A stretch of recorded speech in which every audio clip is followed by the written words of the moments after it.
Andy, my dude, have you heard of the magical website builder known as Squarespace? Ugh, not another Squarespace ad. I feel like every podcast is sponsored by them. Hey, don't knock it till you try it. Yes, okay, it is overhyped, but actually it lives up to the hype. Squarespace is like a website fairy godmother. With a click of a button, your site transforms into a beautiful masterpiece. A website fairy godmother? That sounds interesting. What makes it so magical? Well, for starters, those slick templates make anyone look like a professional web designer. Pick one, customize the colors and fonts to match your brand, and voila. Plus, the drag-and-drop fluid engine is so easy, your grandma could build a site on Squarespace. Well, she did knit me a lovely scarf last Christmas. Maybe website design is next. Exactly. And when you're ready to sell your Nana's handmade scarves online, Squarespace has built-in e-commerce. Add a store with one click. Get flexible payment options. Then watch those sales roll in. And when she wants to teach others her steezy scarf skills, Squarespace's new courses feature is just the ticket. Nana can set up her curriculum and enrollments and payments in a snap and become the next e-knitting influencer. Oh, wow, you really sold me with the grandma angle. Sign me up for that free trial. Just go to thenextreel.com/Squarespace and transform your site into a beautiful Squarespace masterpiece. Well, thanks, Pete. Even though it's overhyped, Squarespace actually sounds perfect for Nana's site's needs. Appreciate the warning on the ads, though. I'll brace myself next time I listen to a podcast. Anytime. Let me know if you need any help getting that site up and running.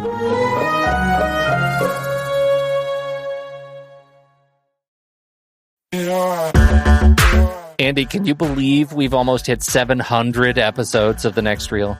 I know, it's crazy. And with all the other episodes in our family of podcasts, we are well over 1,200 episodes of movie conversation. It's really pretty amazing that we've gotten to have these in-depth movie chats every week for over a decade now. And we couldn't have done it without our loyal community of film fans. Their support over the years has meant so much. For sure. That reminds me, we should give the merch store a shout out. Buying shirts from thenextreel.com/merch is a great way listeners can continue to support the show. Plus, they get to sport our great designs. Absolutely. I think sometimes folks forget we have a variety of shirts, mugs, phone cases, and more available. In fact, a great place to start is with a shirt sporting the Next Reel's logo. We also have that classic Fast Times Spicoli Surf School tee, or the weirdly popular Rusty's European Tour shirt. The one from National Lampoon's European Vacation. Why is that so popular? Search me, but we have sold a ridiculous number of those. I guess there are a lot of Rustys taking trips to Europe? We're always adding new designs based on movies we've covered, like our brand new design for a streetcar named Desire, featuring a streetcar named Desire. So if you want to rep your love of TNR and films, head to thenextreel.com/merch. Every purchase helps us continue to have these weekly in-depth conversations. So visit thenextreel.com/merch today. And as always, thanks for listening and being a part of the Next Reel community. We've got lots more great movie chats coming your way. I'm Pete Wright. And I'm Andy Nelson. Welcome to The Next Reel. When the movie ends, our conversation begins. In just a matter of seconds, you're going to hear a classic episode of this show from back in the day when we called ourselves Movies We Like. It took us a while to settle into the show's format, so you'll notice some differences as you listen to these episodes. For instance, it takes us a bit of time to actually get into the conversation about the movie. Things like that. But we're still proud of the conversations about the movies themselves, and we think they're worth keeping in the library. So enjoy these episodes from our back catalog. And you can become part of our Discord community, learn more about the show, and find out how you can become a supporting member at thenextreel.com. So thank you, everybody, for downloading and listening to The Next Reel. We appreciate your time and attention, and we hope you enjoy the show.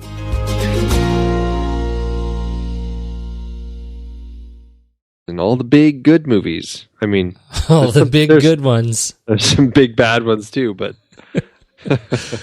oh yeah, we're in it.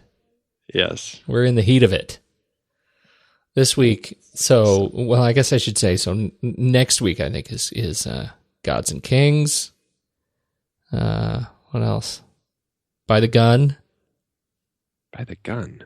Harvey Keitel. Nothing? No. Nicolas Cage, your favorite, Dying of the Light. That's this weekend. I mean, that's like right now. I'm not going to see it, but I'm surprised that you are even doing this show with me because you should be in line. I know. I am in line. I'm recording from line. This is very serial of you. Yeah, I know. You know what else is next week? Tell me. You should be excited. What? Inherent Vice. Paul Thomas Anderson's new movie. I think I am excited about that one. We saw we watched the trailer of that one. I got very excited about it. Yeah, it looks very interesting. Yeah. Okay. Well, we have mutual excitement. Yeah. You haven't done anything good with yourself this week, have you? Is that what you're saying? You've got no good stories? I've done nothing good with myself. Just bad. Mm-hmm. Is it a busy production time for you? Like, do things slow down in December, or is this just more Excel spreadsheets? It depends. You do get those companies who are in that end of year panic, trying to get stuff done before the end of the year hits, and also before the holidays hit. So there's definitely some of that going on. Yeah, everything slows way down for me. Yeah. So if you ever need to talk, you've got time. Let's tell the people where we're from. Where are we from?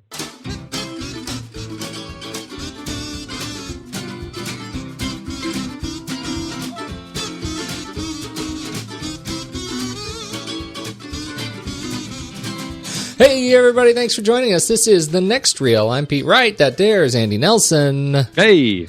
And we spoil movies. And thank you for joining us. Happy holidays from hearth and home and kith and kin and all that rot. Before we get into the movie of the evening, you need to go learn a little bit more about us at thenextreel.com. You can catch up with all of our old shows and see where we're coming, what shows are coming up. If you jump over to Letterboxd, you can see our upcoming movie list for all of, really, the first half of 2015. We banked that. So you can start watching movies so you can keep up with what we are talking about each week. And you can join us on all the social platforms, pretty much at The Next Reel, everywhere. And while you're there, you should hang out for the Instagram, hashtag Guess the Movie, hashtag Pony Prize, hashtag Standy versus the People, hashtag Contests Are Fun, hashtag Out of Hashtags, Guess the Movie Challenge. How'd we do this week?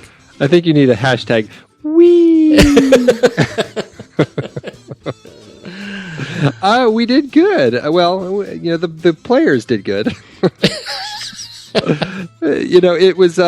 I will say, looking at the images, I had no idea what they were from because I haven't seen the movie. It was actually Blow Up, and it took two images before a newcomer to the game, Paz Malti, ended up figuring it out, nailing it on the second image in. So congratulations to Paz Malti. You are entered to win the Pony Prize. Wow. I know. Getting some newcomers and challenge it. Blow Up. Yeah, it's Antonioni's. Oh, I haven't seen that either. Yeah. Oh, there he goes. Mm-hmm. Encyclopedia has come out. That's right. Man, guy's seen a lot of movies. Yeah. Well, we're trying to bring the Kraken out. He did. He tried. Man, really bringing the A game. Unfortunately, one of the listeners did too. That's right. The A-er game, capital A game. Fantastic. So entered into the big prize coming soon. We're going to be talking more about this. Stay tuned. Mm-hmm. And with that, let's do trailers.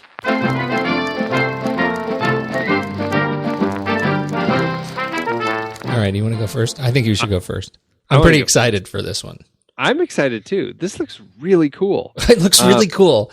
It's the same feeling. Okay, you go first. Go. I'm not going to interrupt. This is your time. It's your show. You have the floor. No, really, you should go. I'm just really excited about it. I just want to. No, the movie is Comet, and it's actually coming out now. It's coming out like December 5th. It's opening, so go see it because it's opening up right now. Put the show away. And watch the movie. You may be in the movie right now. You may be watching it, listening to us. That's okay. I do that too. I podcast film. But this is a new romantic comedy, romance maybe, film with Justin Long, who's been popping up in a lot of interesting little films lately, and Emmy Rossum, and it looks really interesting. I don't know fully. I mean, it says it's set in a parallel universe. And it looks, what it says is, Comet bounces back and forth over the course of an unlikely but perfectly paired couple's 6-year relationship. And there is something about the way that the movie is bouncing back and forth between the couple and just the way they interact with each other that I really like, that draws me in.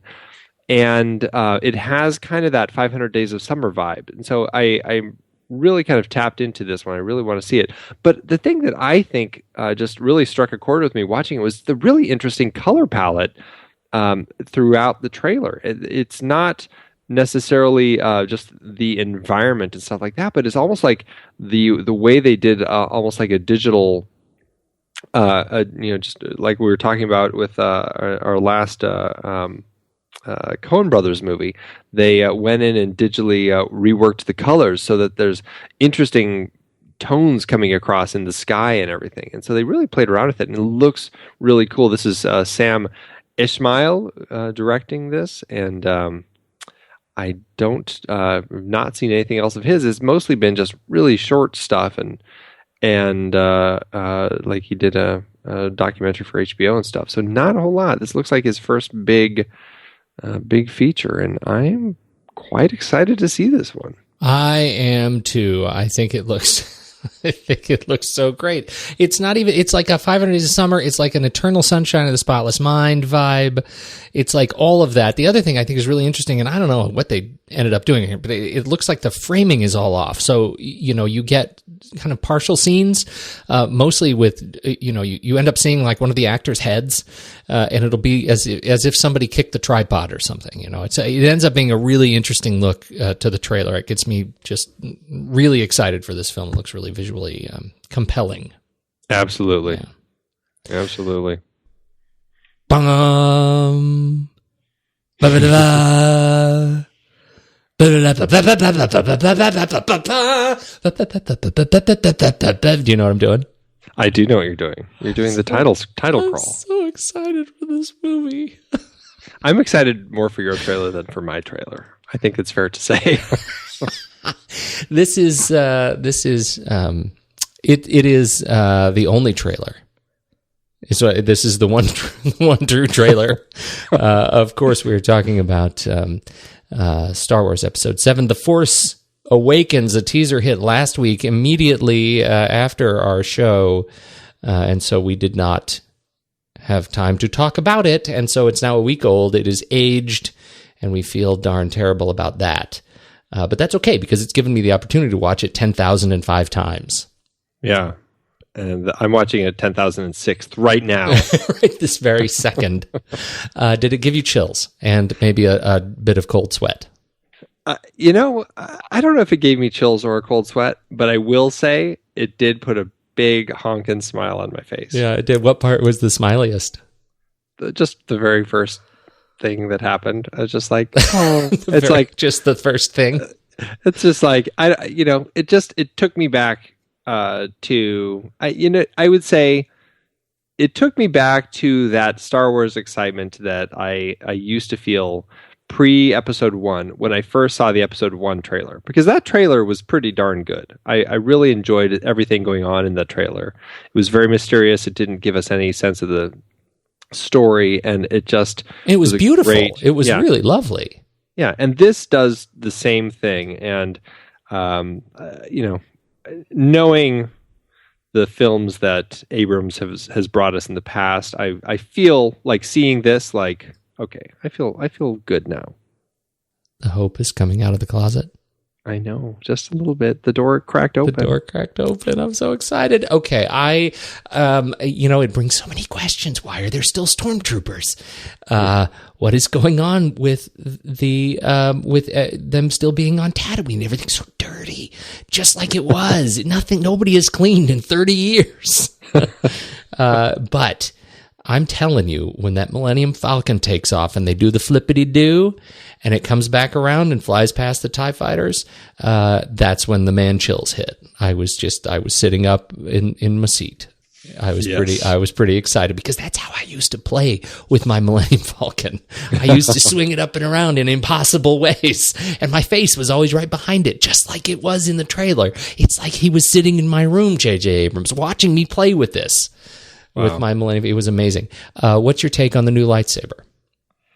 It's funny because I've seen a lot of people commenting about, like, why would they design the cross guard like that, where they're just going to cut their own hand off, and a lot of that sort of thing. But a lot of people saying, I think the Jedi should design everything because they make it all look so much cooler.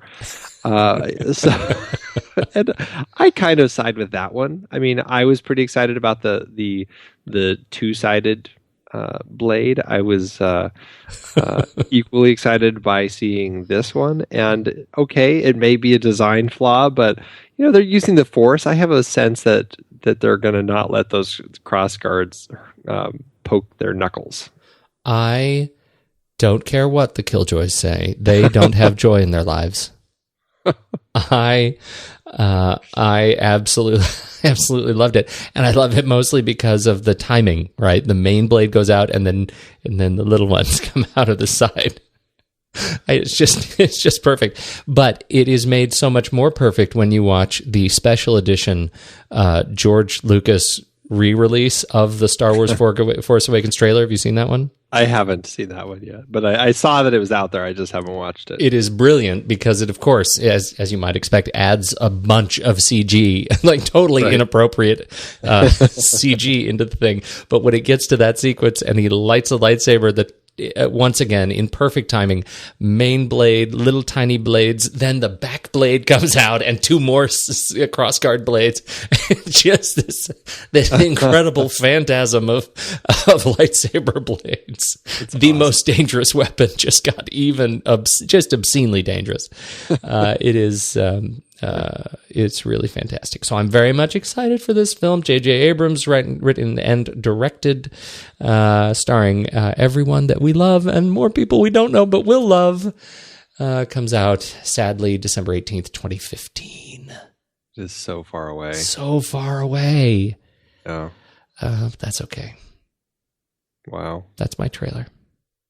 Beat that, punk. So, hey, Pete, are we in Arizona yet? Andy, if you ask me that one more time, I'm going to beat you to death. Just sit back and relax and enjoy life, huh? Life is short. So are you. Alice doesn't live here anymore. Alice! Open that door!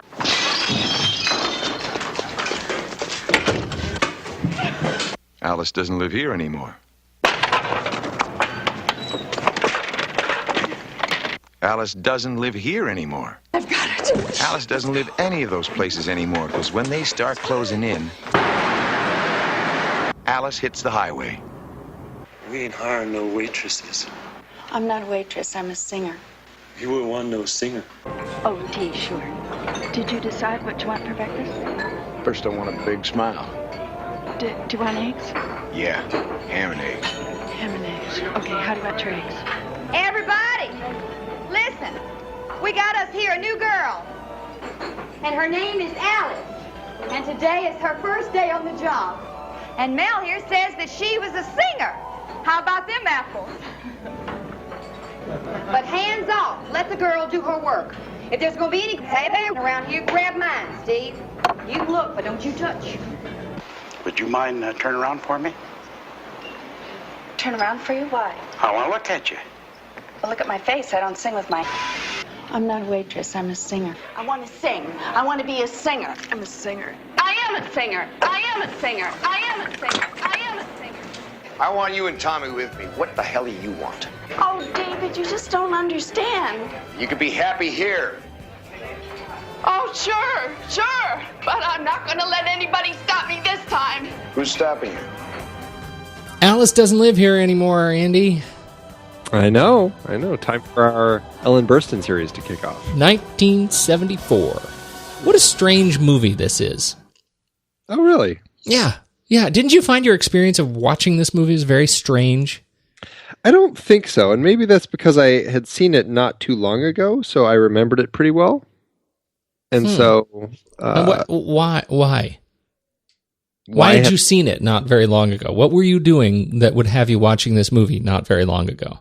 Just trying to catch up on I think I was just catching up on some of my Scorseses that I hadn't seen in a while. Okay. Yeah. I'll buy that. This is not one of my shelf films. Nope. It's not one I come back to, often. It's been years since I've seen it, and I don't remember having this reaction about the film the last time I saw it.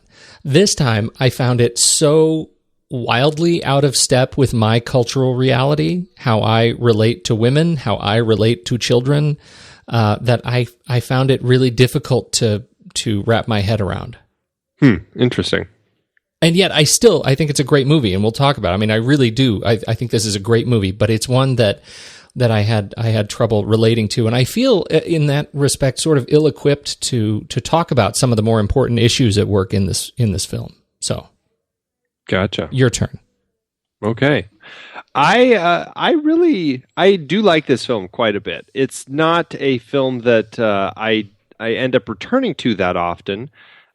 But I do like it. For me, it's a film that really fits the 70s, kind of the naturalistic tone that came out of a lot of films as people were trying to get away from the Hollywood machine that had been cranking out a lot of films that had more artifice in them. And this one really fits kind of the world of the Cassavetes films and even like... The Last Picture Show, which Ellen Burstyn had also been in, and it just seems to be of the era, and it worked really well. It works really well for a film from that era. I think, for me, that this film still really works well today. I feel that there may be some elements that I don't connect to. I mean, I agree with you. I don't connect with necessarily this mother and her relationship with her son and kind of this world that she's in, because there are, like you said, there's parenting differences that we may have, relationship differences that we may have, all of that. I totally see all of that. But what I love about this film is, even though I don't agree with some of the ways that people are doing things, they all feel real to me. Like I watch this film and it feels like Scorsese and Ellen Burstyn and Kris Kristofferson and Robert Getchell, the screenwriter, everyone really tapped into this idea of, I think Scorsese worded it well when he said, people behaving the way people behave. Yes. Yeah, I agree with that. And I think that's, I think that's one of the things I like most about it. I watched this with my wife, who didn't like the film at all.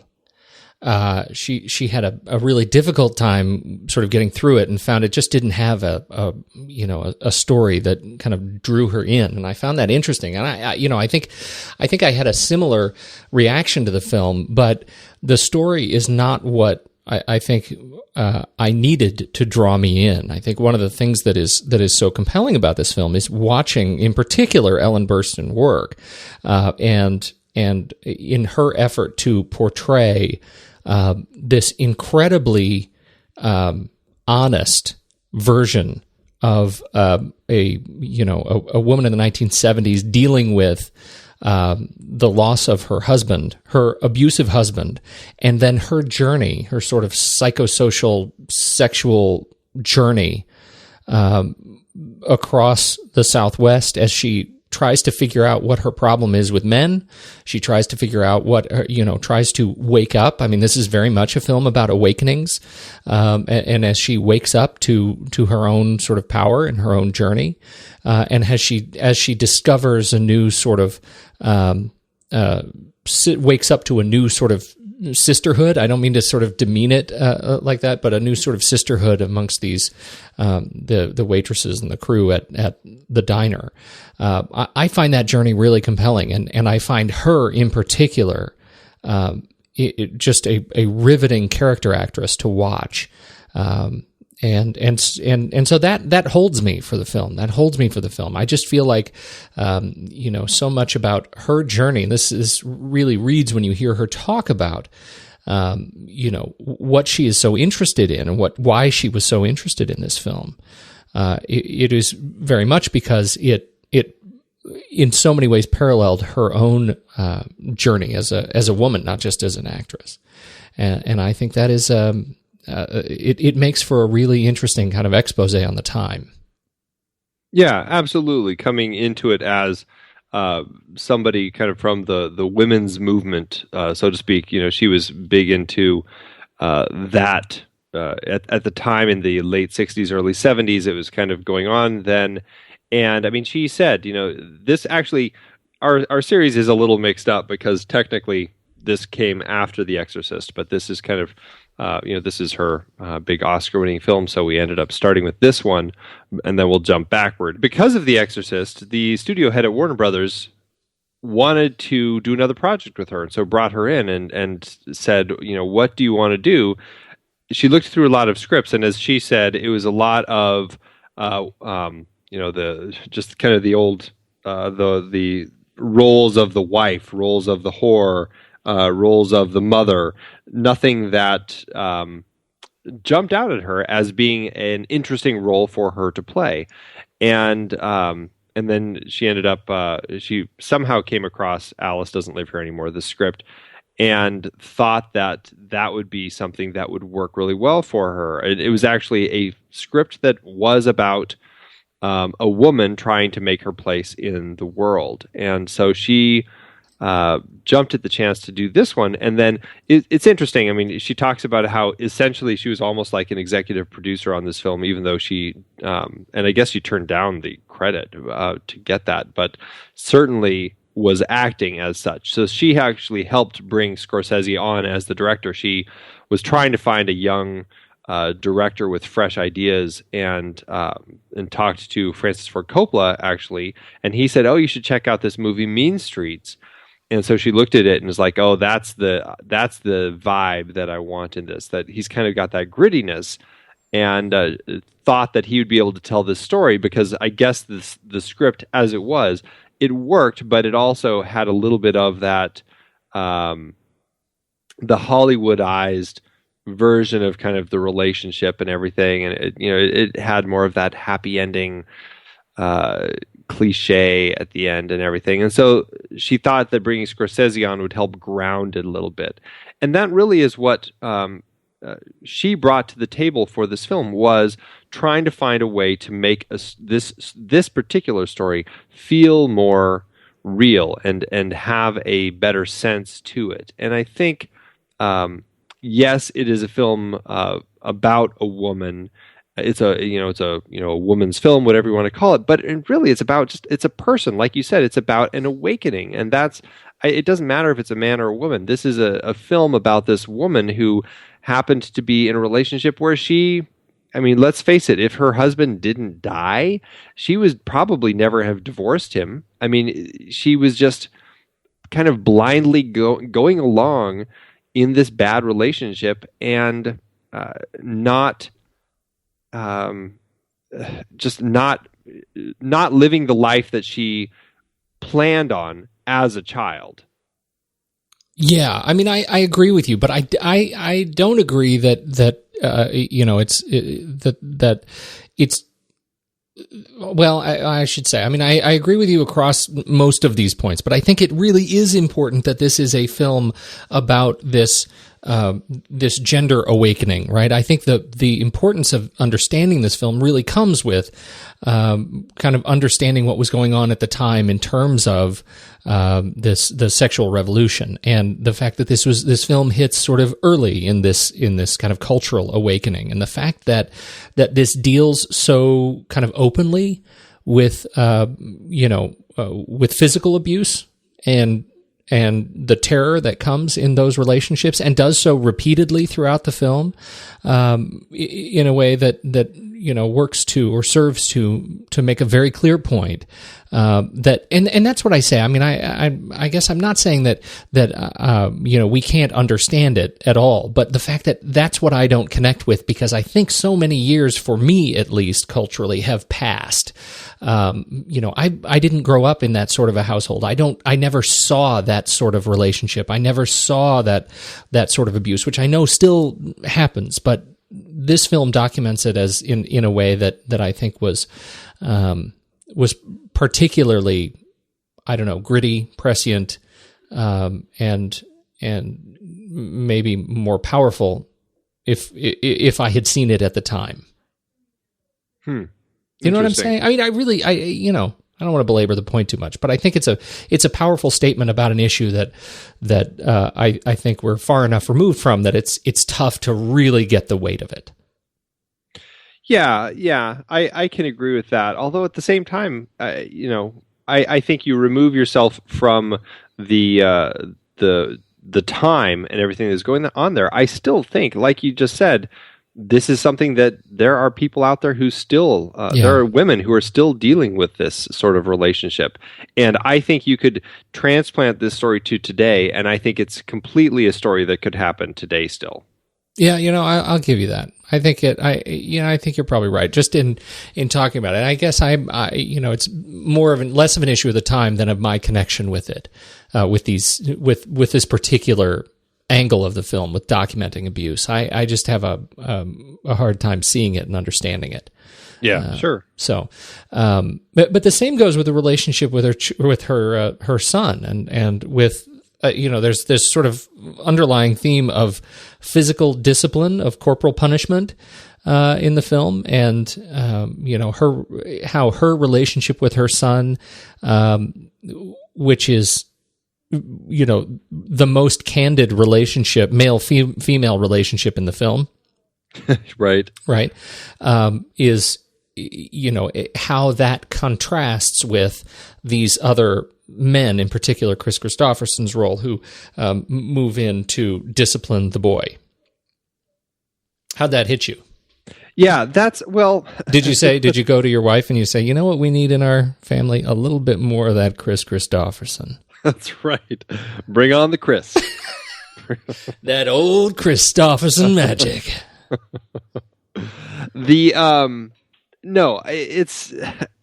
Yeah, I mean, it really boils down to watching other parents discipline their children. Yes. And as a parent, I mean, it's always one of those things where it's like, well, I wouldn't handle it that way. You kind of mumble that under your breath as you see, somebody in the grocery store doing something, or, this is one of those movies where I'm like, yeah, I mean, I don't know if I agree with her parenting completely, but she's trying, and I just didn't agree with some of the choices that she made, and also the fact that the big blow up between these two revolves around disciplining the son, who frankly needed it. I mean, he is a little snot, and he's an obnoxious character, and that's kind of the nature of the role as they chose to depict him.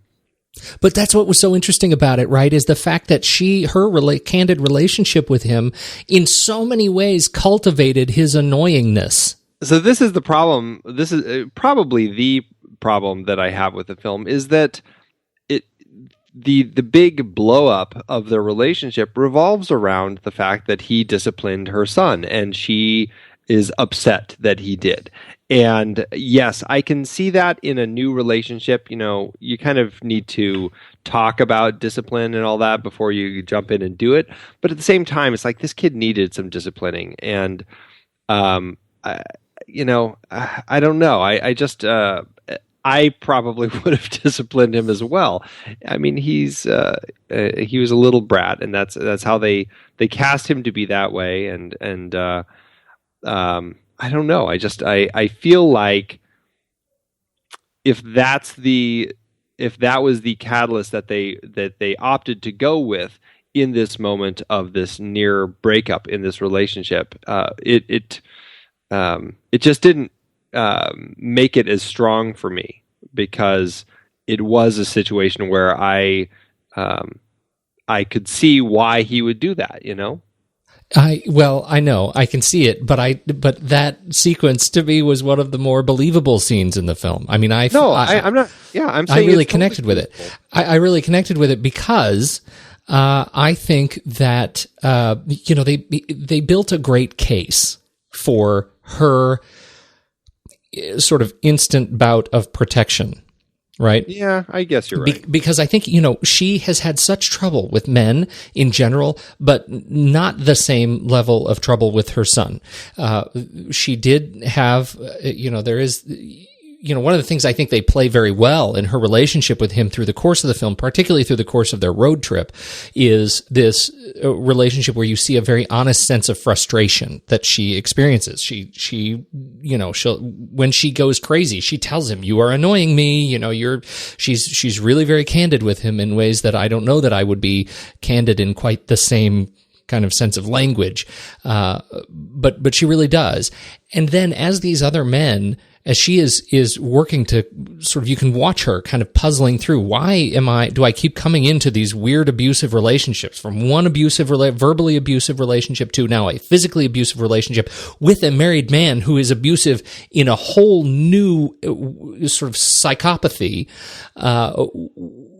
Once she gets witness to Kris Kristofferson, and he didn't just discipline the kid, right? I mean, he spanked him hard enough that the kid hit the ground, right? I mean, now, I don't know. I've read a case where it looks like the kid was sort of playing into it and threw himself on the ground, whatever you want to believe. For me, it was he hit the kid hard enough that he fell on the ground, hit the table, and that was a much more dramatic demonstration of discipline than likely the kid needed. He was being a snot, but there are other ways to handle it.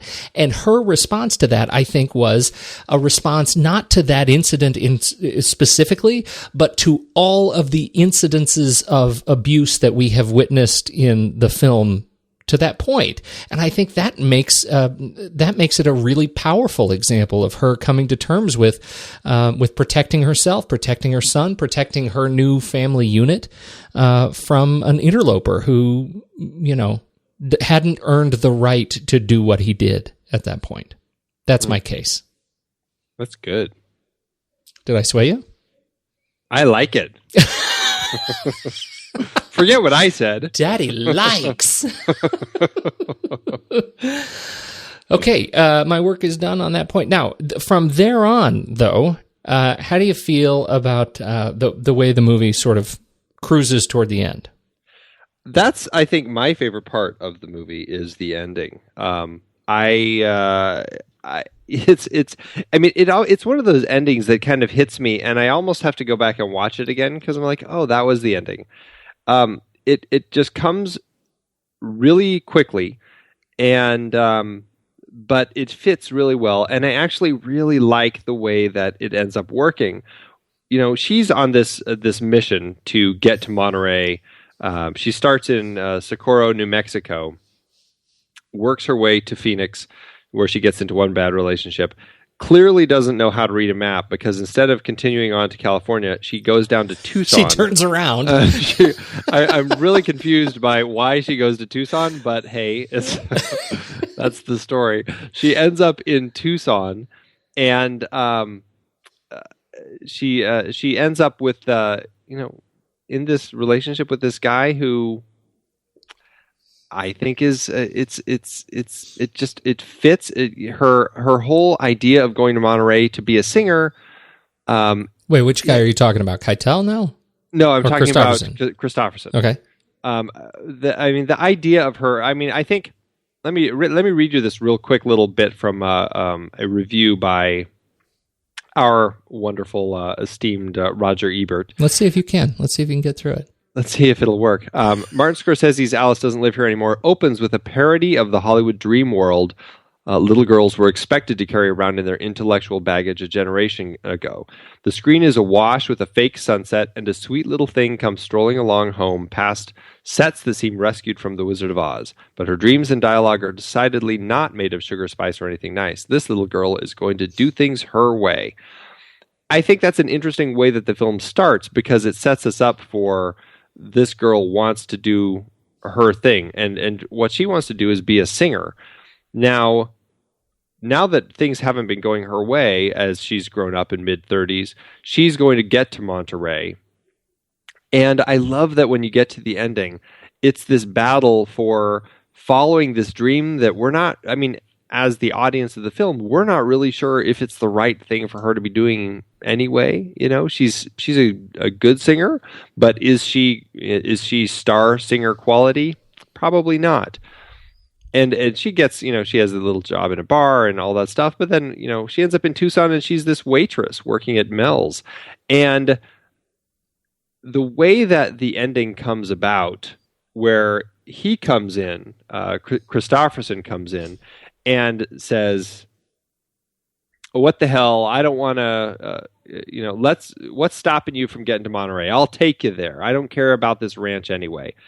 It's a great reversal. I really like that reversal, the way that it's like he kind of becomes the one who will follow her. But then you've got that great scene of her with her son afterward, where it's just like, hey, I know I said I'd get you to Monterey, but are you okay if we don't necessarily get there, or maybe not as quickly? And it's like her kind of acknowledging that that her dreams, it's like, trying to pursue these dreams, it may just be a dream. It may be nothing more than that. And I really love those last two scenes. I think they work really well for me. I think they do too. For me, although I agree with you, they came really, really fast. And I guess the problem I had with it is that it feels a little bit of a context shock to go from this sort of mama bear scene where she so vehemently protected, her son, to, the scene of forgiveness. I just didn't know, Kris Kristofferson, he was a handsome lad, and he had a kicking beard. I'm sorry. If I could grow a beard like that, I'll bet you have a good beard. You have a good beard? It's not that good. It's not Kristofferson. It's not that old Kristofferson. Good. It's not. Anyhow, he comes in and he's a little bit smooth talker for me, and that may be a problem I have with Kristofferson. It may be a problem I have with their kind of rapid ascent of their relationship in that last few minutes, but it does happen a little fast. In any case, I think that's the script. I think it boils down to the screenplay. Now, it may be just screenplays at the time, but it goes from that low point in the film to all of a sudden we're at the climax and the ending so fast without time to kind of develop. And I mean, I felt like we needed a moment in there to see her trying to make a decision. Well, okay, so what am I going to do with myself now? Before he ended up coming back into it. I'm so glad you put it that way. I think I did too, and I think that's the challenge of developing such a wonderful set piece as the diner and not making effective use of it when it really, really counted. Like that's the setting for her to go and look for, maybe it is maybe it's a sequence or a scene with the wise old Vic Tayback, Mel, giving her some little pearl of wisdom to help her frame her mind. Or maybe it's another sequence with, or scene with her new, fellow waitress, compatriots. I don't know, but I think the importance, they'd already established a really important relationship between her and Diane Ladd, and they went through, the right beats as she, as at first they didn't like each other, and then they came together, and then they were good friends. Why didn't we see more of a relationship with Flo when she really needed it? When I think the audience needed a little bit more breathing room after that climactic kind of battle, before the resolution. So I totally agree with you. Yeah. Still, I really like the ending. I like the sort of the walk along the sidewalk and the "I can't breathe, Mom" right. kind of moment. It's just a nice way to end it, and it ends it on a humorous bit on a film that is billed as a drama comedy that doesn't have a lot of comedy in it. It doesn't have a lot of comedy, but it has a lot of just, I found, natural humor. Yes. Just, yeah. If you can call it that. Yeah. Yeah, no, I agree with you. I think it's an interesting. You get the same vibe, and I think this comes off of many of the acquisitions, the television acquisitions. Obviously, this was the precursor to the long-running CBS sitcom Alice, though moved to Phoenix with no other actor reprising their role, with the exception of Vic Tayback as Mel. Although Diane Ladd and Diane does take over after a little while, right? And the son is in it midway. Alfred Lutter came in the very first episode, but that was it. But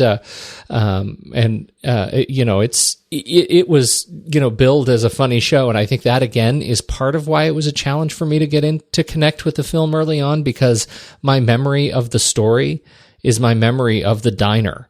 As a result of my experience with the TV show. And that's I recognize that as sort of a shortcoming of what I have seen more recently. But it was hard because I wanted more Diner. I wanted more Flo. I wanted more Vera. Oh, yeah. I grew up on this show. Totally. I really wanted more Mel. Yeah, it was so much in my childhood that it's funny to go back and watch this, and I'm like, well, that's not who these characters are, because I have the different people, like Polly Holiday as Flo is like my Polly Holiday. I mean, I love Diane Ladd as Flo, but it's just funny the differences. But well, it's the same vibe you get from watching MASH and then seeing the film. It's that taking what is essentially a drama and making it funny. It's hard. The funny thing about Mel's Diner is that it's actually, there is a Mel's Diner here in Phoenix, and it was the one, right? Is it the same one that they used for like external shots? Did you eat there? I've filmed there and many a time. They're very film friendly, and they work great because it's got a great 50s diner look. So anytime we need to have a period diner, we go to Mel's. That's awesome. Yeah. You want to start talking about the people? Yeah, let's talk about the people. Who do you want to start with? Well, let's start with Ellen. It's our Ellen Burstyn series. Yeah. So, yeah. All right. Well, I love Ellen. She's great. Mm-hmm. The thing about Ellen, there's a wonderful podcast, a very recent interview. What is it? Sex, Death, and Romance, or Death, Sex, and Money? It's a WNYC, I think, podcast. I'll post a link to the episode in the show notes, and it's an hour interview with her, and they talk briefly about her, her role in Alice Doesn't Live Here Anymore. And one of the interesting things they talk about is just her being appreciated as a beautiful woman, and her never seeing herself as a beautiful woman. And that she always sort of saw that her mother was the beautiful woman. Her mother had the beauty, and she was just sort of, Ellen or Ed, as she was born. What was it? Edna Ray Galooly. Right. So, she had this, I think she had such a natural way about her. There was nothing about her that seemed at all manufactured. She was just very, very natural. And I think that's one of the things in this movie, that even when she dresses herself up to look sexy, right? When she goes out to interview with these bars up and down the streets of Tucson, she tries to sex herself up as a sexy lounge singer and still manages to come off as even with the perm as a particularly natural woman. Yeah. I think the moment that she's most attractive in the film is actually when she's actually looking her most natural. And it's when she is watching Kris like repairing his fence and the wind is whipping her hair around and she's just looking at him. It's like that moment where they kind of that falling in love moment between the two of them. And I'm sure that has something to do with it. But the way the wind is whipping her hair and everything, I mean, she is just very attractive in that moment. Yeah, there's this natural, amazing natural beauty right there. Yeah, no, I absolutely agree. She is very strong in that role. Now, in this film, she had just done The Exorcist, right? But was still fairly early in her cinema career. Yes. Well, she'd done a lot of. Yeah, she had done a lot of TV, and she had started doing TV or movies. Sorry, in the '60s. Like she started TV in the late '50s, and she started jumping into some films as early as '64, as what I have found, but nothing very big. Just lots of bit parts and things. And then it wasn't until The Last Picture Show in 1971 when she played Sybil Shepherd's mother, Lois Farrow, that really kind of cracked the cinema world open for her, and she was able to jump into doing a lot more. She was nominated for Best Supporting Actress in that film, and from that she went on to do another film with the same producers, The King of Marvin Gardens, which is another really interesting film that Bob Rafelson directed, and she's great in that one as well. With Jack Nicholson. And Bruce Dern. And interesting that she turns around and does, well, a couple of years later, she comes and does this one with Laura Dern. Or Diane Ladd. And yes. Well, Laura Dern as an uncredited ice cream eating girl. Right, who ate 19 ice cream cones to get that scene. Yes, exactly. Yes. Yeah, so it's interesting to that this she was definitely on the upswing of her career here, and I think this is I haven't actually seen The King of Marvin Gardens. I have seen The Exorcist. The King of Marvin Gardens it's good. It definitely is that.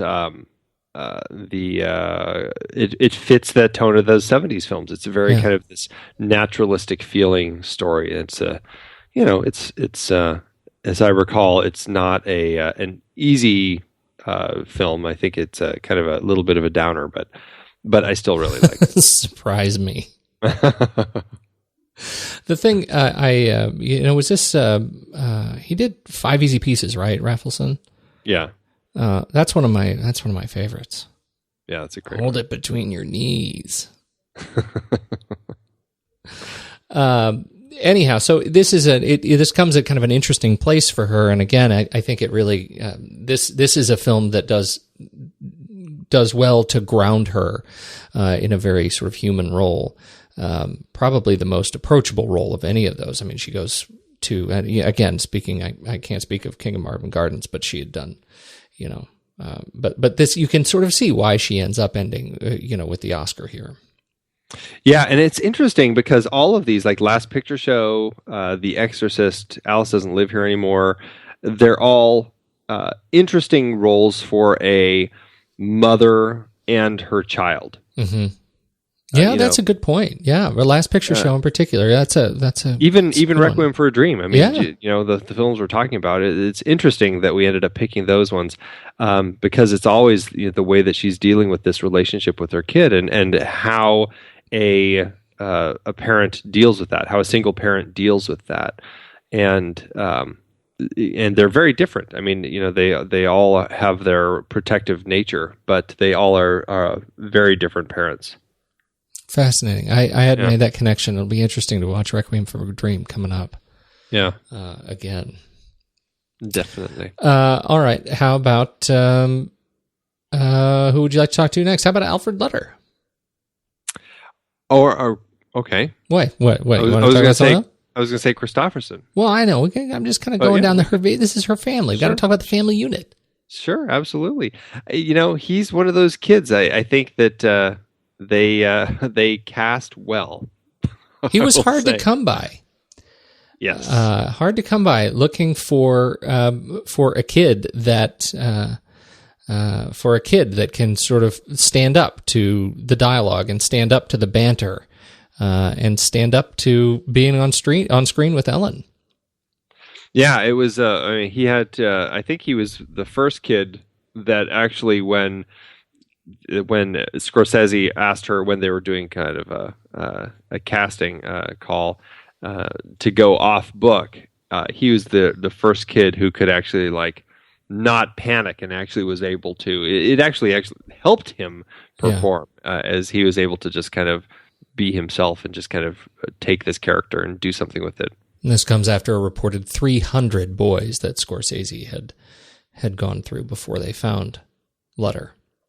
Crazy. Yeah, this seems to be a thing with casting kids. I mean, you really have to look long and hard to find the right kid to play the role. Yeah. Hard not to think about episode 1 when you say that. Yes. Mm-hmm. That's also a lot of kids. But, what is that movie that he was in? He was in another movie that, I haven't seen, but people say if you go, Jake Lloyd. Oh, Jake Lloyd, yeah. If you go watch that movie, you'll realize that it wasn't that he was a bad child actor. It's that George Lucas was not a good director. Yeah, I can see that too. Yeah. Anyhow, so I think Alfred Lutter really does live up to the demands of the role and the film. And I think you're so right. He is so annoying in this film, just and perfectly annoying in all the right ways. As a 12-year-old kid, I mean, he strikes me as a very bright, awkward boy who is so bored with this place that he is in with his mother, it makes for such an incredibly strong relationship to me. I watch that, and that is the strongest relationship on screen in this film.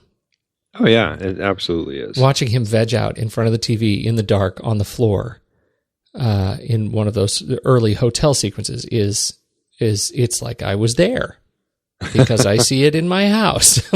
Right. I don't see that in my house. But he went on to be in the Bad News Bears, a couple of the Bad News Bears movies, and now he's a CIO of a computer company. Yeah, don't know which one. Do you know which one? I do not. Actually, I see Cumulus Media, but I don't know if that's accurate. But yeah. All right. Now we can talk about your beau, Kristofferson. Yes, the beard and all. This was early in his acting career. I mean, he was a guy who had been jumping around quite a bit on a lot of different other sorts of things, and he had been doing a lot of his singing before he started jumping into a lot of this acting in the early 70s. And I think it was Pat Garrett and Billy the Kid that Scorsese had seen.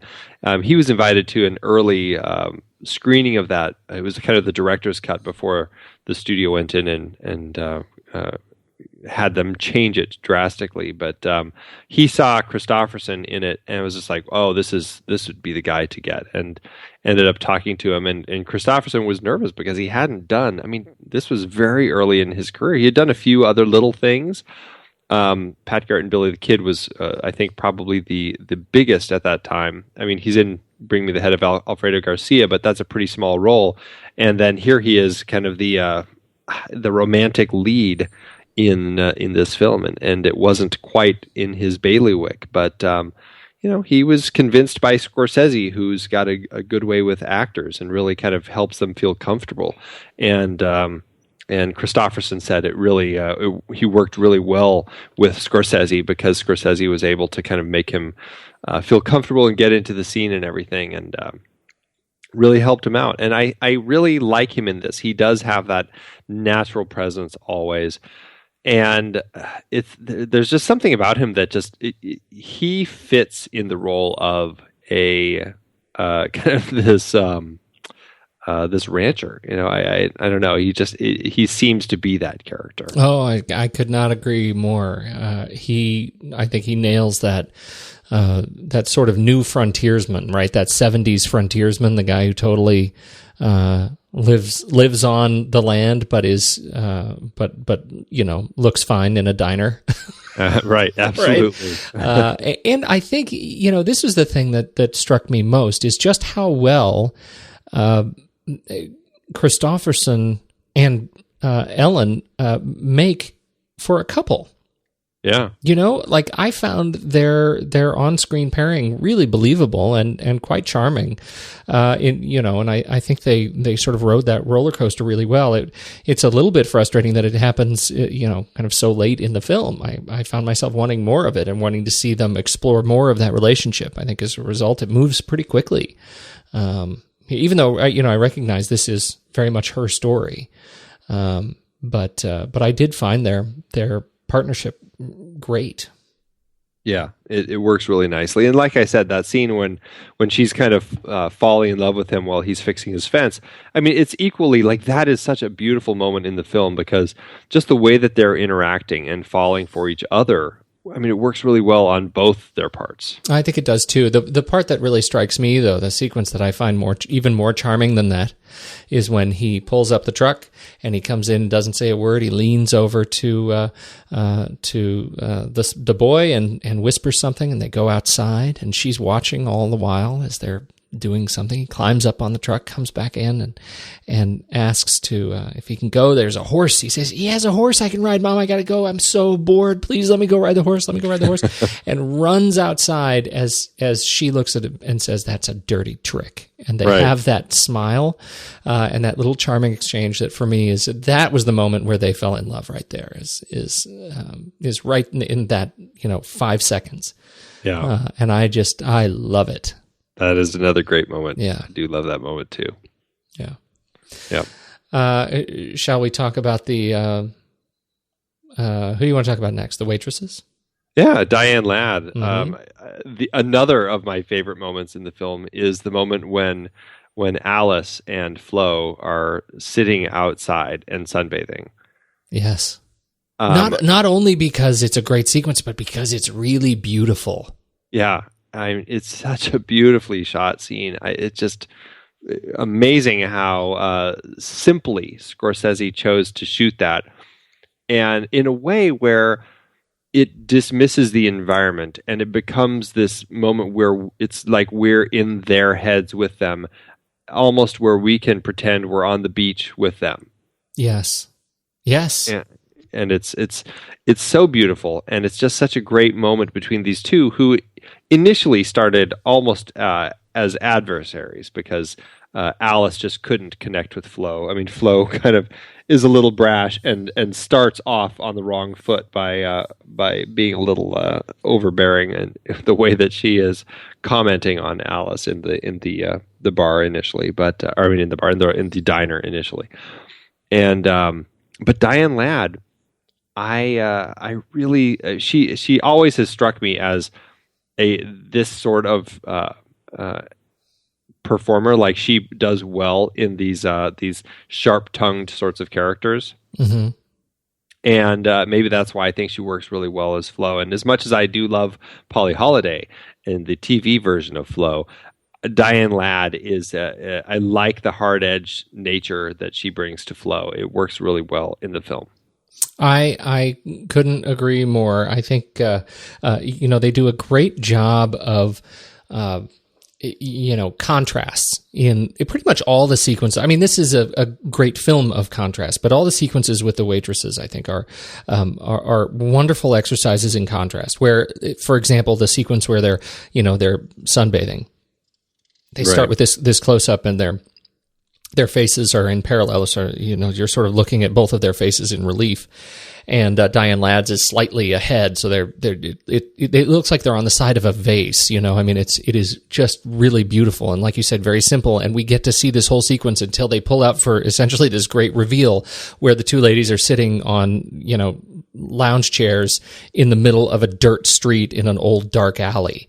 So you're a bright sunlit alley, and it's just terribly dirty. It absolutely contrasts with the visual beauty of the rest of the scene. So simple, so straight, really restrained by Scorsese, who spends a lot of his time with the camera moving around an awful lot, a lot of handheld and almost sort of documentarian.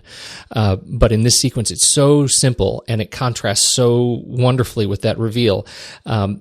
I think with the waitresses in particular, they have these wonderful emotional moments, and they have these great moments that are so sweet and so touching and so loving, and yet they take place in a back alley toilet.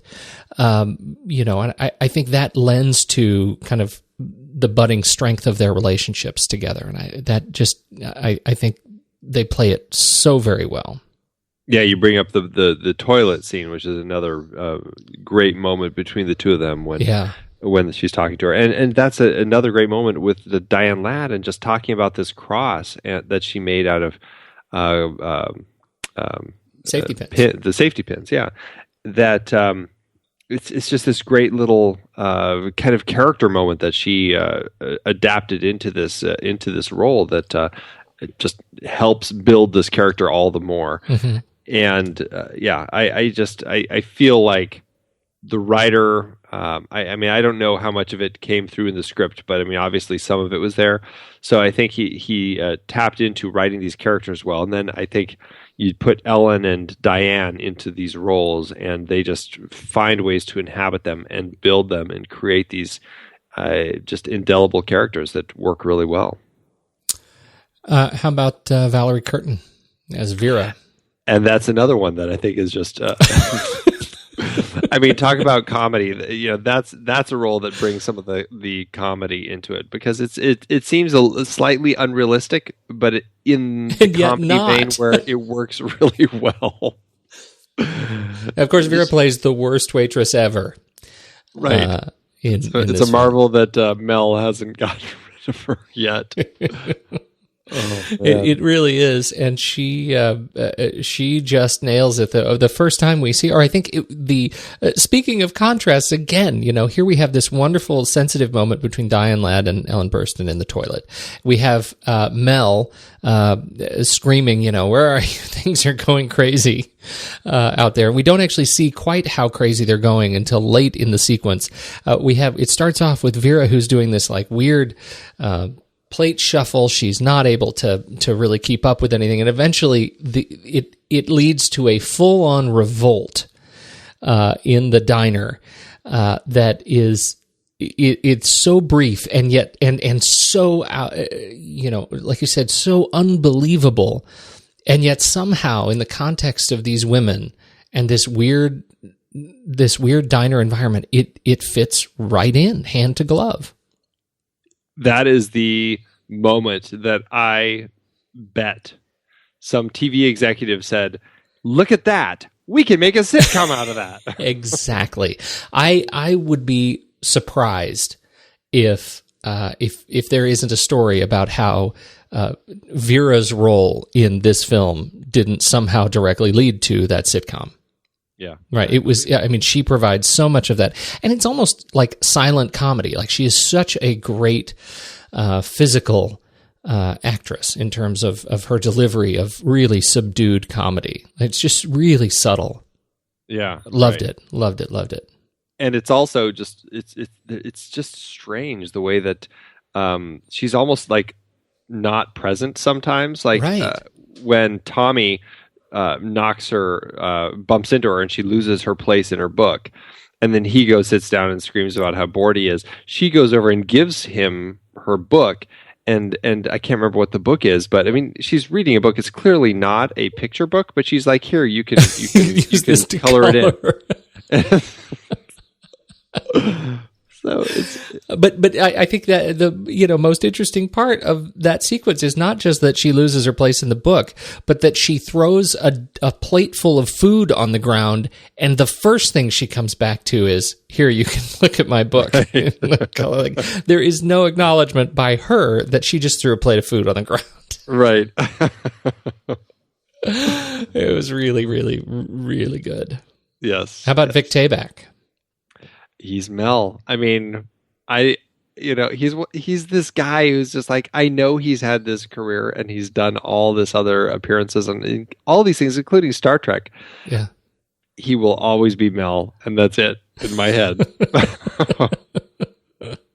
I agree, and that's, it's sad, but he's just really good.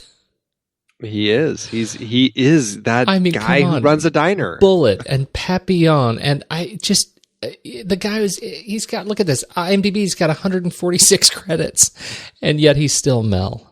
Yeah. T.J. Hooker. He is, he brought that hat. Did you see the story of the hat? No, I didn't see the story of the hat. So he is known, he wears this iconic white cap in the film, right. And it is called in the Navy. It's called the white cap, and he was in the Navy, and he brought that little character bit to the show. He defiles it on his own head in the show, and that is a sign of. As the story goes, he had the hat when he and his fellow cooks in the Navy wore that hat. That was his, one of the roles he played in the Navy. And so they wore their hats, and after a long, hot day in the kitchen, they'd start to roll up the sides of the hat and violate the very strict dress code of the white cap. And he brought that to the show and was apparently very proud of being able to bring that hat and that, that little bit of his personal history to that character of Mel in the show. And you see that hat, you take that hat off his head and, he's back in Hawaii 5-0. Right. But as soon as you put that hat on, the white t-shirt, he's Mel through and through. Iconic. Yep. It is totally iconic. Mm-hmm. So funny. Who else is important to you? Well, it's nice to see Jodie Foster in an early appearance. Wow. Although I've got to say, it's a really weird performance, and it's not one that sticks in my head. And, other than she says weird a lot. Weird. She, weird.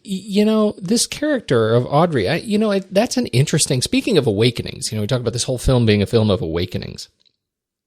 The awakening that happens between, Audrey and Tommy is another really interesting one where Audrey, essentially is, she's the bad influence and she takes him and gets him drunk.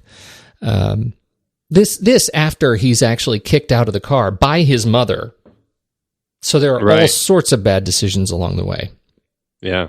But eventually ends in non-trivial amounts of regret as Tommy gets drunk in the hands of Audrey, and goes to prison. But he, we get to see prison. He goes to prison. This 12-year-old goes to prison. He goes to the police station for a spell, and gets very, very sick and throws up on himself. And we get to see. I mean, that's early for an awakening like that, but it somehow is not out of context in this environment. And Audrey clearly is a girl beyond her years. Right. I think Jodie Foster plays it very well, predictably well. She was a wonderful child actress and played dark exceedingly well for her age. Yeah, she balanced it pretty well between the early Disney films that she did and this and Taxi Driver. That's right, Taxi Driver. God, good grief. Yeah. Which is interesting because she's in this role, right? And one of the stories from and I guess it's because this girl was a little bit young, but one of the challenges that Scorsese had in was with young Alice, Mia Bendixson, because he got in a big fight with a welfare worker shooting the opening sequence. Did you see this one? they had built this set, this sort of the Wizard of Oz set, for $85,000, and had spent days building the set. And what they needed was this kid to come in and say, blow it out your ass. But the welfare worker threw a fit and said, you can't have this child say that line. You can't have, you just can't have this child say that line. You can't, you got to strike that. And he says, I'm not going to strike that. I can't strike that. That's like why we built this set. It is so important. And, having this young Alice say that line to set up her character for the rest of the film, we have to say that line. And the welfare worker said, you can't have her say that line. That's it. It's over. Well, they went on and shot it a few more times, and as it turns out, the first time they had her say those lines, they were rolling the film, and that ends up being the take that they go with. So they went with it anyway, but that was a one-take kind of a thing. It was the first take on the first, walk on that set, and just lucky that the welfare worker hadn't read the script first. Jeez. But I find it so interesting that they have that trouble with the welfare worker here in this opening sequence, and Jodie Foster is sitting here, kind of doing the giving the performance that she gives. She's a little bit older than young Alice by a couple of years, and so I probably gets away with more. But I just find it a very interesting, that they get upset about some things with children, but not some others. Yeah, right. Makes you wonder how often those welfare workers are actually on set. On set, right? Yeah, that's a good question. Pay attention to these things. Somebody was distracted at the craft service table, I think. I'm not saying, welfare service workers are heavy. No, never. Stop. Okay. Who else do we want to talk about? Anybody else in the cast that's important to you? Well, Harvey Keitel is definitely important to talk about. Boy, I tell you, I mean, early Scorsese, he fits right in there with, the early Scorsese world. I mean, he really was kind of a key part of Scorsese's early work. And it's nice to see him here. And it's amazing how he goes from a character who is so nice, and you're like, okay, this is a nice guy. I could totally see her with this guy, to one of the most frightening characters that he's played. I mean, I really think that Ben is just a terrifying character. Because of that contrast. Again, because he goes so far, so fast. And he's not in the film very long. He's just in this one little sequence. But when he comes to the house, and I think I may have a sensitivity to this anyway. Like, I feel like I have a natural sensitivity to somebody, like, violating a home. But because of the way they place the camera down that long sort of lateral wall toward the front door, which is made of way too much glass, frankly, it makes for a very haunting, terrifying invasion as he comes to threaten these women. It's horrifying, and his little speech that he gives her, first of all, Ellen is. This is, as great as she is through her performance and the relationships, the way that she plays the terror in that scene when he's confronting her, and just the look on her face as she is trying to kind of please him, so that, as far as like, yes, I'll still get together with you tonight, that whole thing. I mean, that's true acting chops right there. I mean, it's pretty powerful to watch that. I mean, she's just does it so well, and he is so frightening there. And then the little bit with the scorpion about you don't mess with it or it's going to kill you. It's like, yeah, I believe that. And then she messed with it, right? After setting up the equation, if you mess with the scorpion, it will kill you. And she just messed with it. Right, that threat, that implied threat, it's made so much more terrifying. And he just shaking and sweating, scary dude. Yeah, he's good. He's good. He hasn't worked with Scorsese in a long time, though, has he? Gosh, no, because all these early movies were 70s. What else did he do? Anything in the No, it's been a long time. It has been a very long time since they've worked together. Yeah. Yeah. They should work together again. Yeah. Interesting. Okay. Interestingly enough, Ellen Burstyn had a TV show in the mid-'80s called The Ellen Burstyn Show. It only lasted one season, but Harvey Keitel was in that. He was the guest. Mm-hmm. You didn't happen to look it up, did you? No. I didn't. I didn't see it. But I had no memory until I saw that in her credits list that she even had a television show. Yeah. Interesting. There's nobody else that really strikes me as... The only other person that I think we should talk about is Scorsese. Well, of course, yeah. Yeah. So what do you think of early Scorsese? Well, this is a really interesting one. I mean, it doesn't fit his body of work that well. I mean, interesting coming off the Coen Brothers series and talking about their comedy versus their drama, and how you look at something like Raising Arizona and it seems to fit because they keep going back and forth so much. Scorsese never really went back and did other films that really focused on women in his career. I mean, he certainly had, New York, had kind of that romantic love story going on, but this one really focused on women, and he never touched on that again. I don't know, Age of Innocence maybe. I guess you could say in that film it does, but to me it still seemed like Daniel Day-Lewis's story. I feel like he really has. It's an interesting little footnote in his career that I think is a solid film that he made. I mean, Ellen Burstyn, when she was interviewing him as a director, she said, "Well, what do you know about women?" And he said, "Nothing, but I want to learn." So she felt that was the right attitude. This is a smart guy who wants to, he's a storyteller. He wants to take on new and different things. And he never went back to really focus on a story of female characters. But I think he did really good in this role for this film.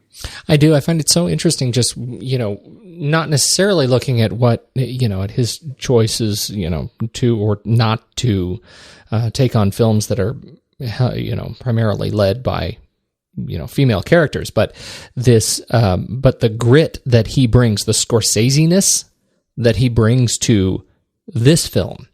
You mentioned early on that one of the things that Burstyn did not like about the original script was that it was too slick.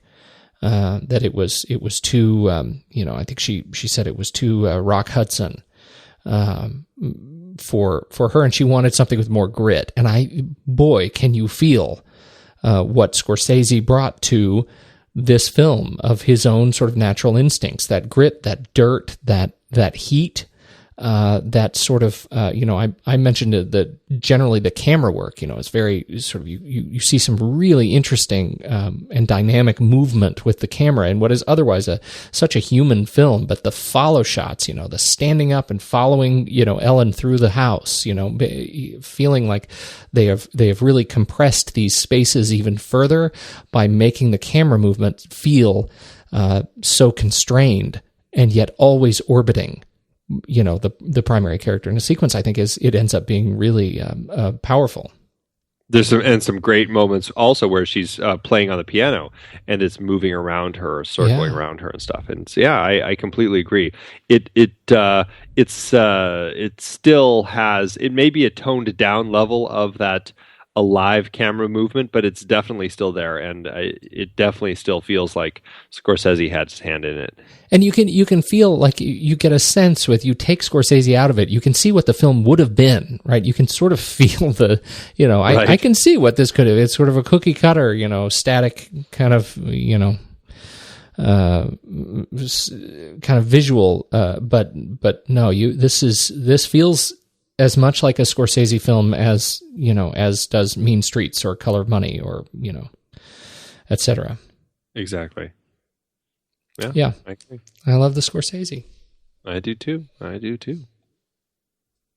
then he went on to do your favorite after this. Well,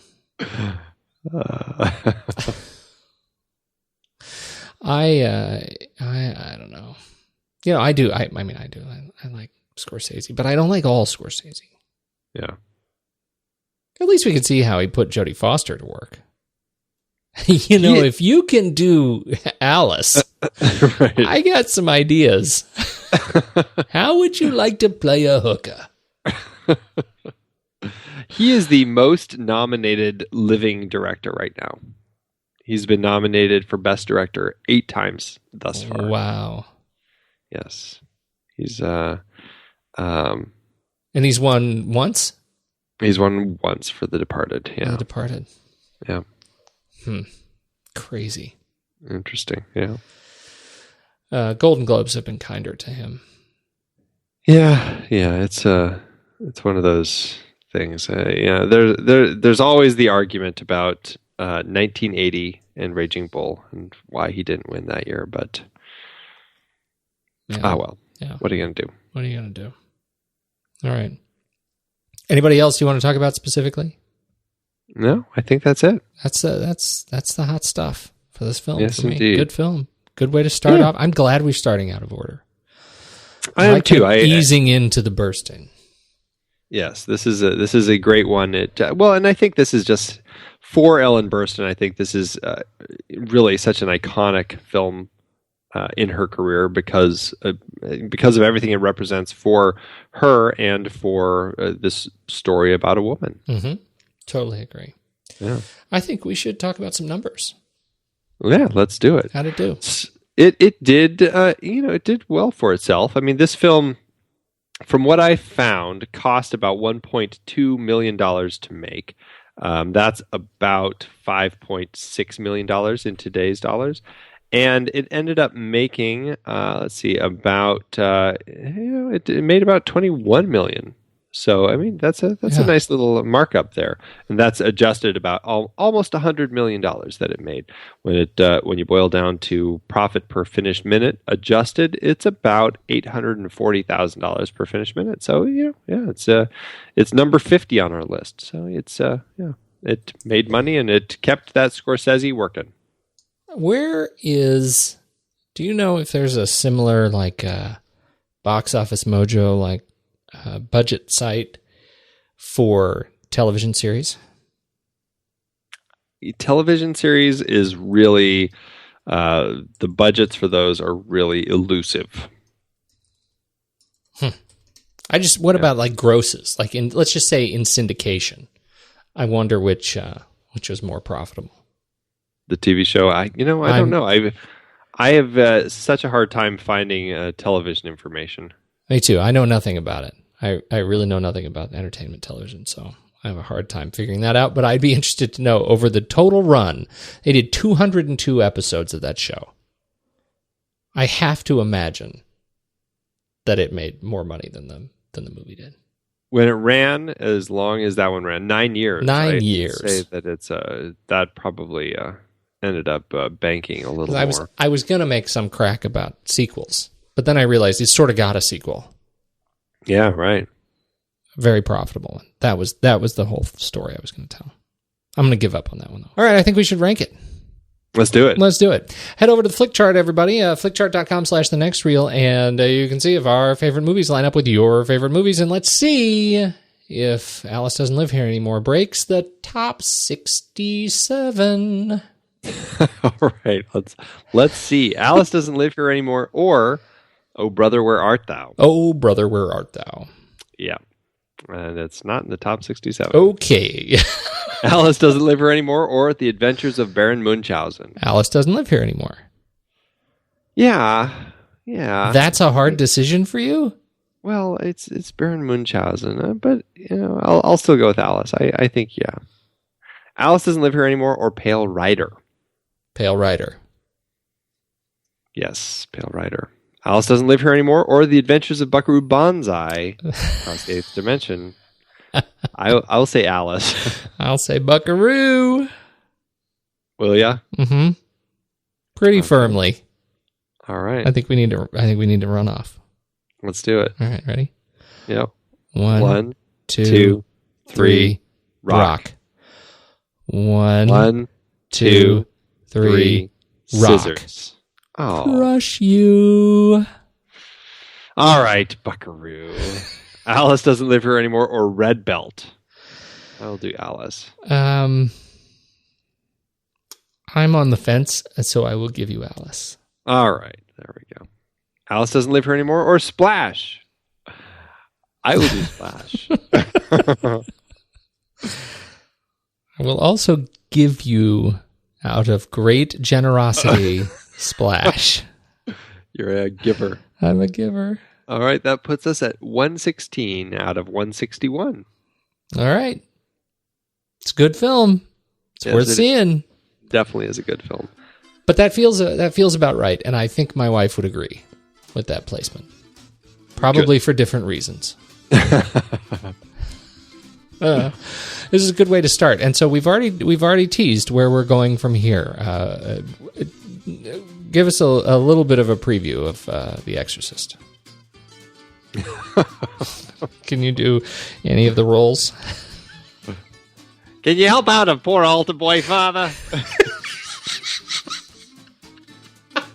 How's that? Yes, you can.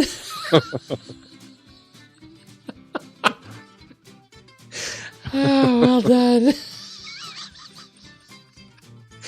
I didn't expect that. So we're doing The Exorcist, and I'm pretty excited about that, which was done before this film. But I think it. What are you looking forward to about? That's what I want to hear. What are you looking forward to about The Exorcist?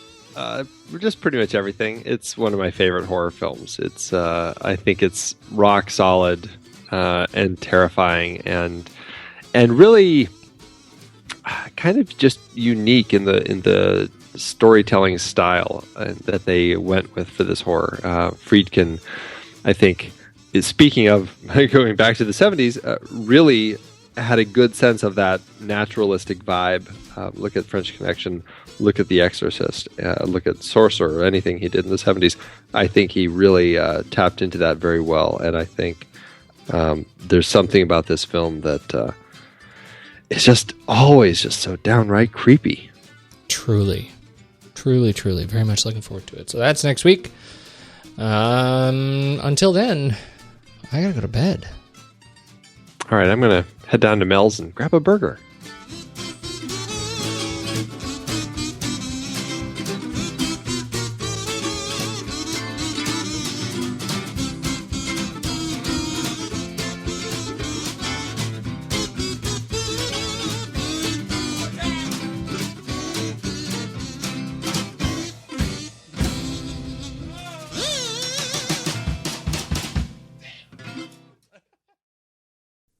I have reader Carolyn, and she writes, if you like to hear dysfunctional people screaming and yelling at each other, constantly arguing, and a woman volunteering to be a victim of abuse for herself and her son, you'll love this movie. The kid is very irritating, constantly complaining and whining, but we have to remember that he never had proper adult role models in his life. His stepdad verbally abused him, while his mom did nothing to stop it, and his mom was a complete airhead who had no idea what it took to be a nurturing parent. The restaurant scenes were just as bad. Disgusting. And scene. As in the restaurant was disgusting? It looked pretty clean to me. I don't know. I don't know. I don't know what was disgusting, but there were some elements that were arguably disgusting. That's funny. But it sounds like a recommendation. If you like dysfunctional people screaming at each other, this is the movie for you. Volunteering for abuse, you will love this movie. So take it from funny. Reader Carolyn. Well, my Amazon review is by Gloria J. Williams. Quote, Chris Glow is her nickname, who only gave it 2 stars. She said she was disappointed with this one. I should have known. Filmed in 1974, it has nothing to offer. That's pretty harsh back. 1974. I just watched it on Turner Classic Movies. Everyone is praising this film. How come? It is a dreary account of a widow trying to get to Monterey, California to be a singer. Her 12-year-old son is a spoiled, obnoxious, foul-mouthed brat, and she is so naive, it is ridiculous. She does absolutely nothing to parent her son, the problem being she is trying to be his friend, not his mother, which would not be typical behavior of a woman of her generation. It was disgusting. I will not be buying this one. I do not recommend it to anyone unless it is to show how not to bring up a child. So apparently she thought it was disgusting too. Yeah, well, she apparently has something against films made in 1974. Yeah. 1974-ophobia? That's Is right. that a thing? It is now. Wow. Amazon. Andy, it is hard to believe that we have been having in-depth weekly conversations about movies since 2011. You are telling me. Producing this show week after week requires a ton of work behind the scenes. If you'd like to help support our efforts, one easy way is by using our Originals page when shopping for books and movies that we've covered. Just visit thenextreel.com/originals. Your purchases made through our links give us a small commission at no extra cost to you and allow us to keep having these great discussions. I love The Next Reel Season 4. Do you know why? I don't. Why? Because we got to talk about my favorite movie, Terry Gilliam's Brazil. That's not even an adaptation. No, but it was such a great part of our great Terry Gilliam series, and a few others in that series were adaptations, like The Adventures of Baron Munchausen, adapted from Raspi's stories, and La Jetée, which inspired 12 Monkeys. Oh, right. And for our Man with No Name trilogy, we saw how Sergio Leone's A Fistful of Dollars was basically stolen from Kurosawa's Yojimbo. We added Labor Day to our Jason Reitman series, adapted from Joyce Maynard's novel. Oof, there's one we'll always regret. Our big Stephen King series covered adaptations like The Shining, Cujo, Christine, and Stand By Me, great horror and coming-of-age tales. Another Coen Brothers adaptation, too. We got to talk about how they turned Homer's The Odyssey into Oh, Brother, Where Art Thou? For our holiday series, we did The Bishop's Wife and The Poseidon Adventure. And who could forget seeing Alec Guinness in the adaptation of Kind Hearts and Coronets during our series dedicated to him. We really need to do more of his films. Truly. We had our first film noir series with classics like Double Indemnity, Detour, and Out of the Past. And our black and white cinematography of James Wong Howe's series with The Thin Man, Sweet Smell of Success, Seconds, and King's Row. So many adaptations. Oh, you're not kidding.